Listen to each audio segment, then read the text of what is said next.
पहाटेचे 4 वाजले होते. रामेश्वरच्या अरुंद गल्लीमध्ये अजूनही अंधार दाटून बसला होता. बहुतांश लोक गाढ झोपेत होते, पण एका छोट्याशा घरात दिवा पेटला होता.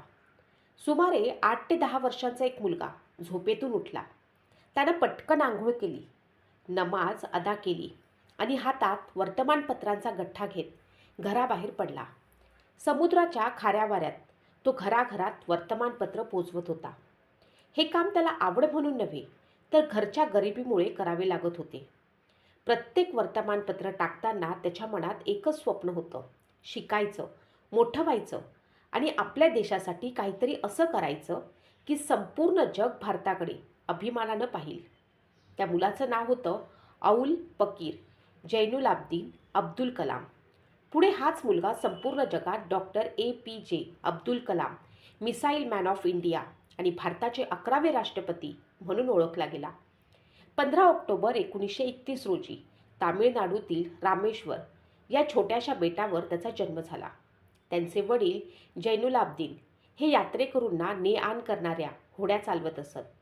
ते फारसे शिकलेले नव्हते, पण अत्यंत प्रामाणिक, शांत आणि धार्मिक स्वभावाचे होते. त्यांची आई आशियम्मा या प्रेमळ आणि दयाळू गृहिणी होत्या. घरात पैशाची कमतरता होती, पण संस्कारांची आणि माणुसकीची श्रीमंती भरपूर होती. लहानपणापासूनच कलाम अत्यंत जिज्ञासू होते. समुद्रकिनारी उभे राहून ते आकाशात झेपावणारे पक्षी तासनतास पाहत असत. पक्षी इतक्या सहजपणे कसे उडतात, हा प्रश्न त्यांना सतत पडायचा. त्याच प्रश्नातून त्यांच्या मनात विमानं आणि अंतराळ याबद्दल आकर्षण निर्माण झालं. दुसऱ्या महायुद्धाच्या काळात रामेश्वरमध्ये रेल्वे मार्गावरील व्यवस्था बदलली. वर्तमानपत्राचे गठ्ठे धावत्या रेल्वेतून फेकले जात आणि ते गोळा करून शहरात पोचवण्याचं काम लहानग्या कलाम यांनी स्वीकारलं. सकाळी वर्तमानपत्र विकायची, दिवसभर शाळेत जायचं आणि रात्री अभ्यास करायचा, असा त्यांचा संघर्ष सुरू होता. गरिबीने त्यांना कधीही हार मानायला शिकवलं नाही. शाळेत त्यांना गणित आणि विज्ञानाची विशेष आवड होती. त्यांचे विज्ञान शिक्षक शिवसुब्रमण्यम अय्यर यांनी एकदा विद्यार्थ्यांना समुद्रकिनारी नेऊन पक्ष्यांच्या उड्डाणमागचं विज्ञान समजावून सांगितलं. त्या दिवसानंतर कलाम यांनी मनाशी ठरवलं, मी आयुष्यात विमान आणि रॅकेट यांच्यावरच काम करणार.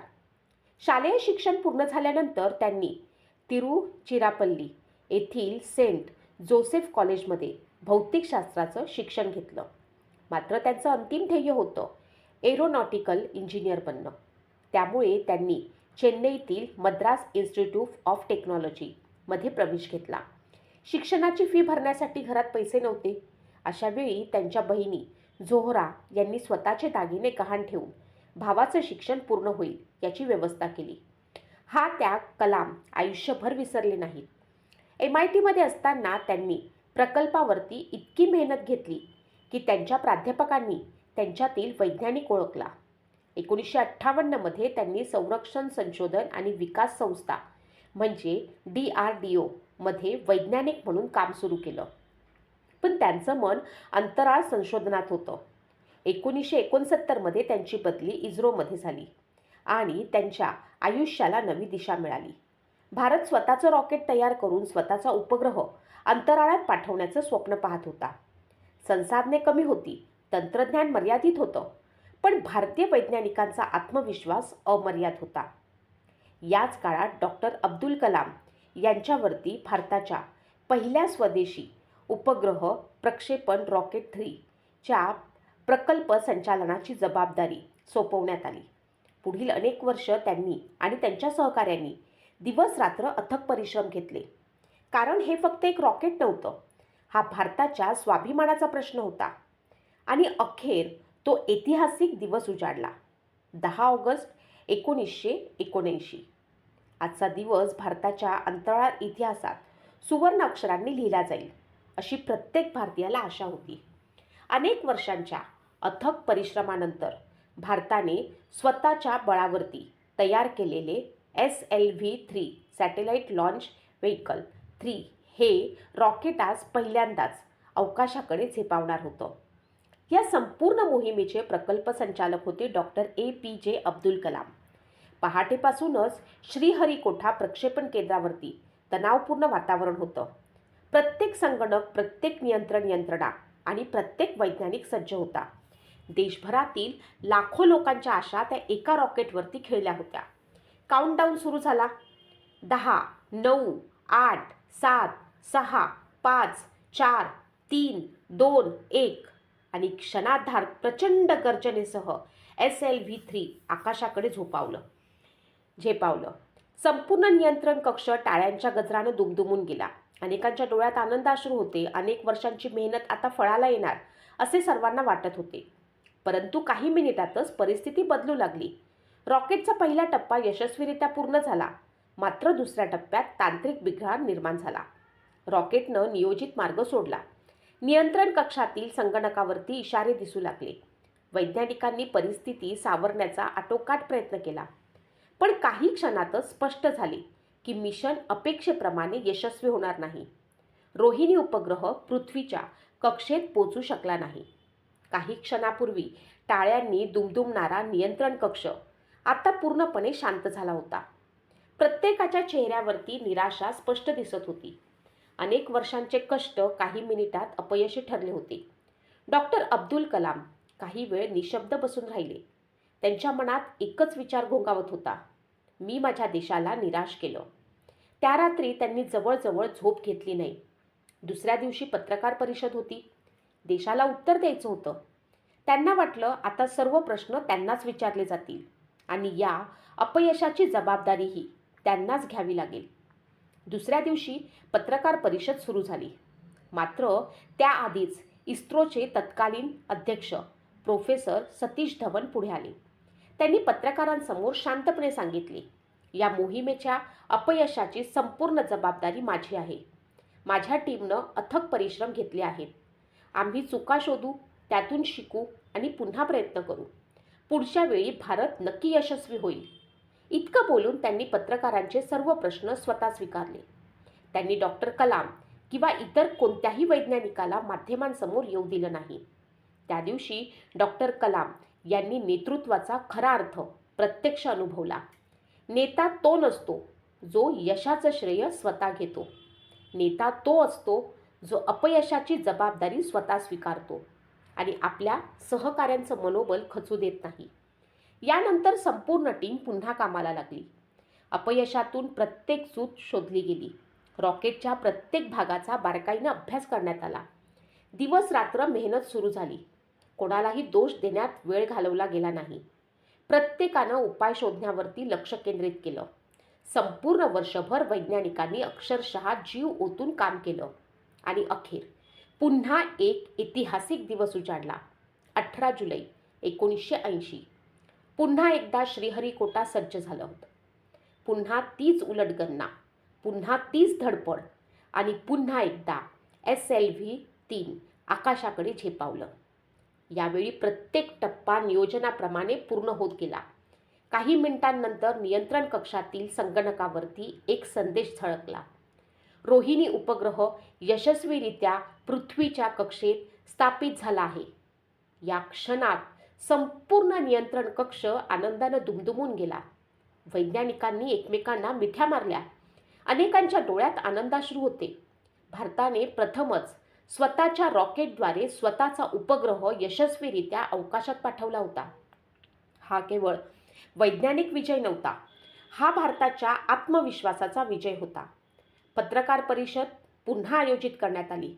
डॉक्टर कलाम यांना वाटलं यावेळीही प्रोफेसर सतीश धवनच पत्रकारांशी बोलतील.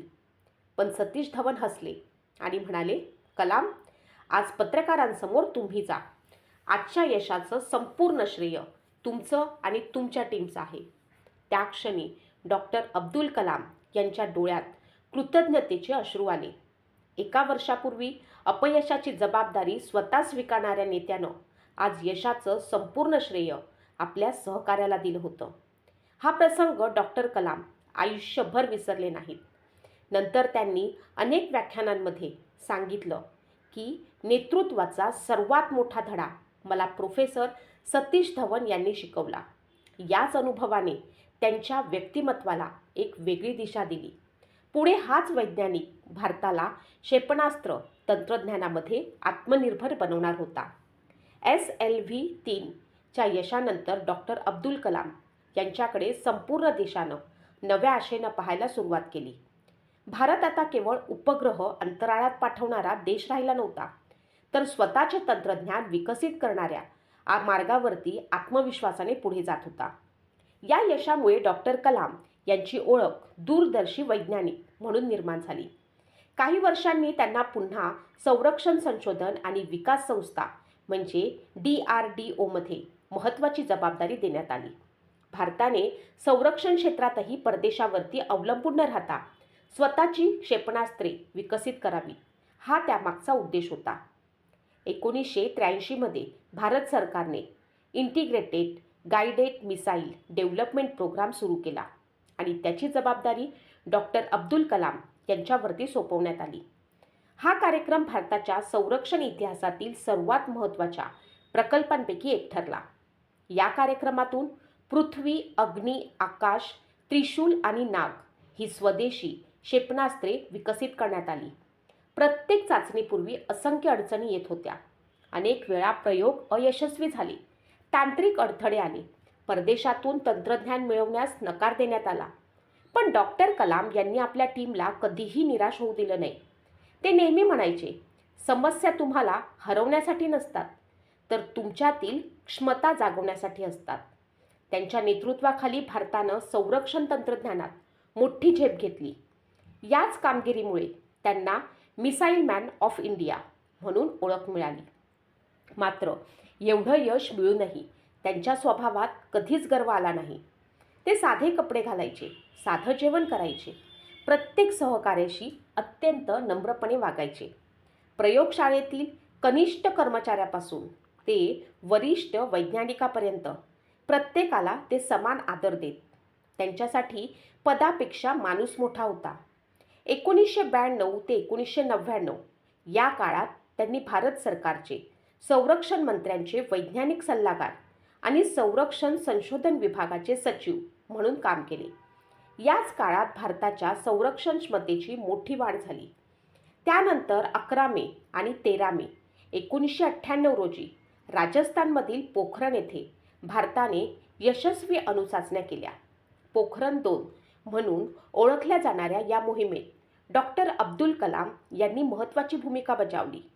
या यशानंतर जगभर भारताच्या वैज्ञानिक क्षमतेची दखल घेतली गेली. अनेक देशांनी निर्बंध लादले, पण भारताने स्वबळावरती संशोधन करण्याचा निर्धार अधिक मजबूत केला. देशभरातील लोकांसाठी डॉक्टर कलाम प्रेरणास्थान बनले.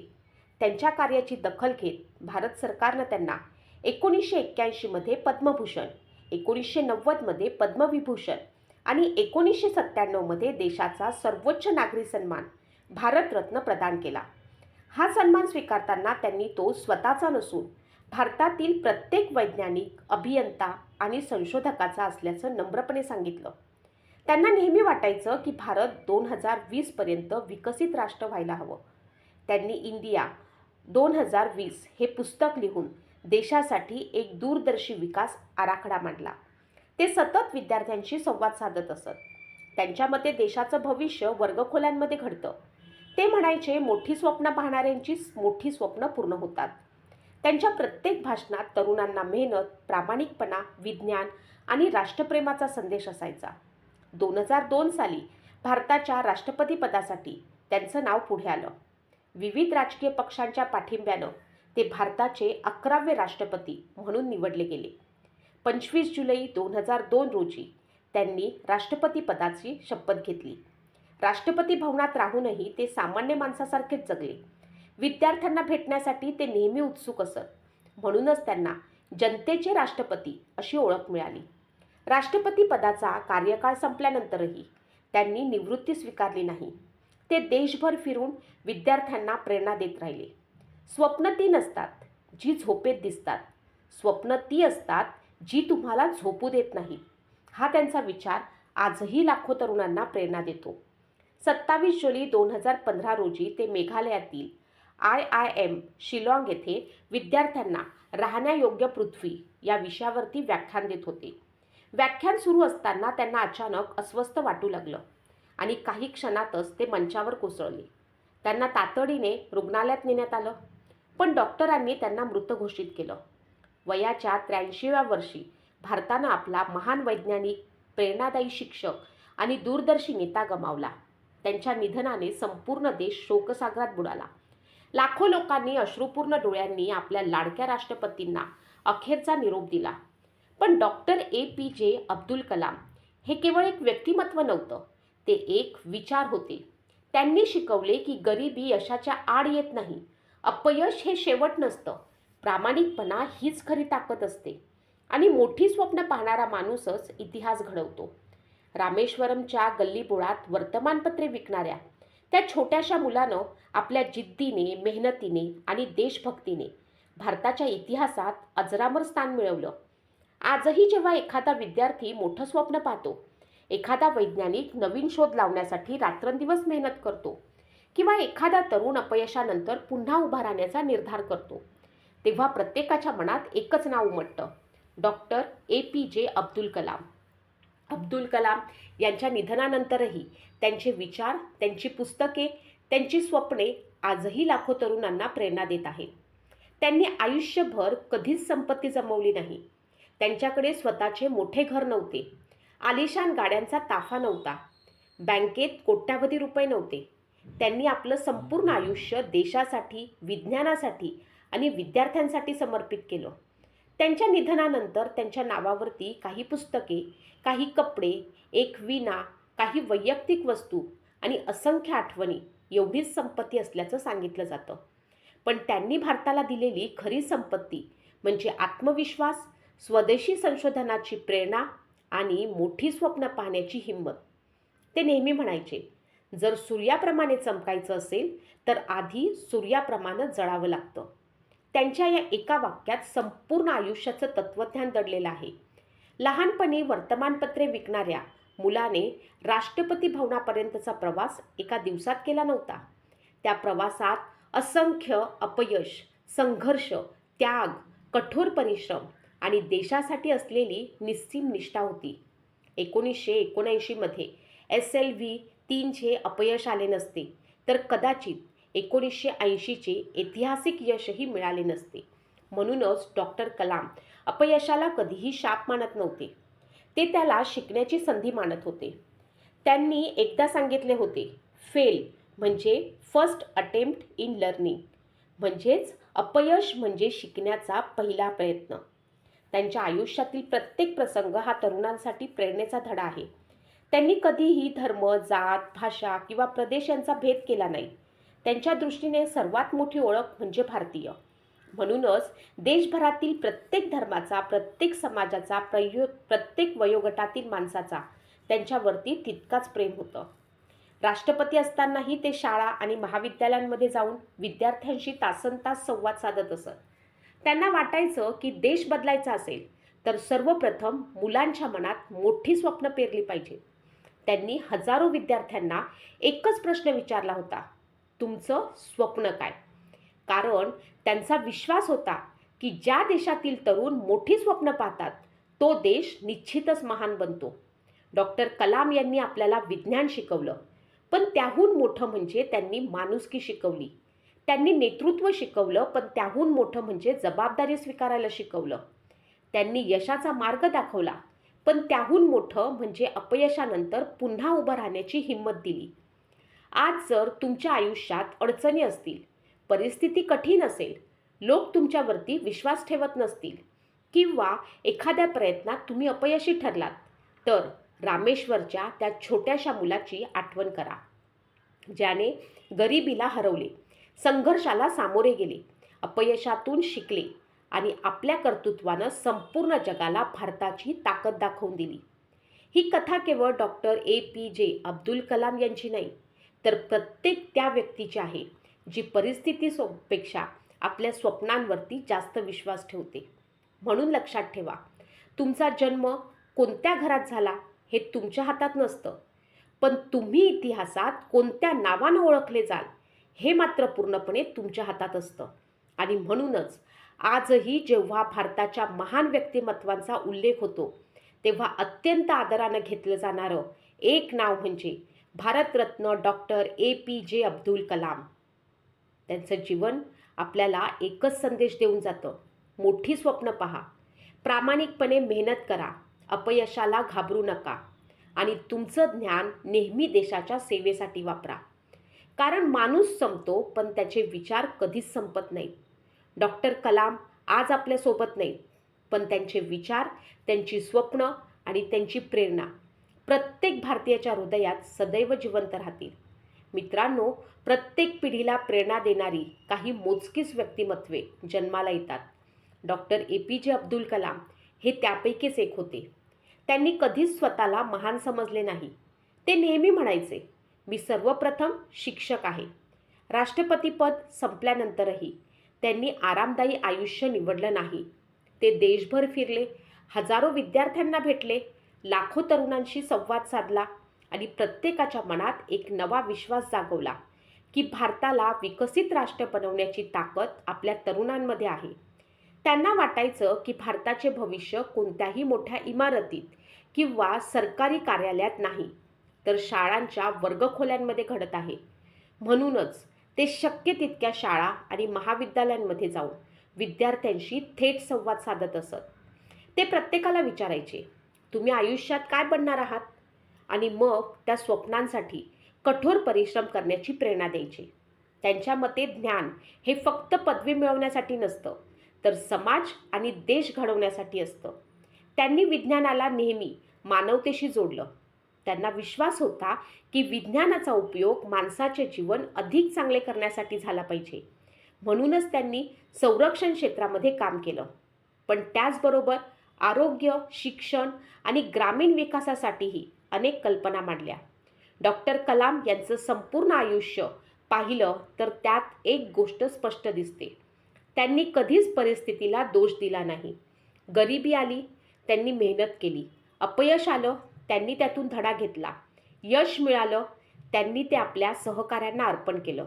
म्हणूनच ते केवळ एक महान वैज्ञानिक नव्हते, तर महान माणूसही होते. आज त्यांच्या जीवनाकडे मागे वळून पाहिले तर एक गोष्ट लक्षात येते की त्यांनी जगाला कोणताही मोठा उपदेश दिला नाही. त्यांनी स्वतःच्या आयुष्यातून प्रत्येक गोष्ट जगून दाखवली. वर्तमानपत्रे विकणारा मुलगा देशाचा राष्ट्रपती होऊ शकतो. गरीब घरातील विद्यार्थी जगप्रसिद्ध वैज्ञानिक होऊ शकतो. अपयशी ठरलेला प्रकल्प पुढे इतिहास घडवू शकतो. साधेपणानं जगणारा माणूस लाखो लोकांच्या हृदयात कायमचं स्थान मिळवू शकतो. हे त्यांनी सिद्ध करून दाखवलं.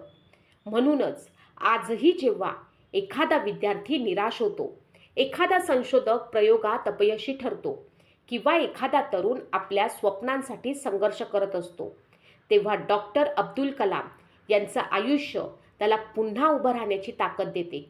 त्यांच्या जीवनातून आपण एक गोष्ट शिकली पाहिजे. स्वप्ने मोठी असली पाहिजेत, विचार सकारात्मक असले पाहिजेत, मेहनत प्रामाणिक असली पाहिजे आणि यश मिळाल्यावरती पाय नेहमी जमिनीवर असले पाहिजेत. कदाचित म्हणूनच आज त्यांच्या निधनानंतरही भारतातील प्रत्येक पिढी त्यांना तितक्याच प्रेमानं आठवते. मित्रांनो, जर ही प्रेरणादायी कथा तुम्हाला आवडली असेल तर ती तुमच्या मित्रमैत्रिणींना आणि कुटुंबियांना नक्की शेअर करा. कारण कदाचित या कथेतील एखादा विचार कोणाच्या तरी आयुष्याला नवी दिशा देईल. आणि शेवटी डॉक्टर APJ अब्दुल कलाम यांच्या शब्दात सांगायचे झाले तर स्वप्न 3 असतात जी आपण झोपेत पाहतो. स्वप्न ती असतात जी आपल्याला झोपू देत नाहीत. चला, आपणही मोठी स्वप्न पाहूया, त्यांच्यासाठी अथक परिश्रम करूया आणि आपल्या कर्तृत्वानं आपल्या देशाचं नाव उंचावूया. जय हिंद.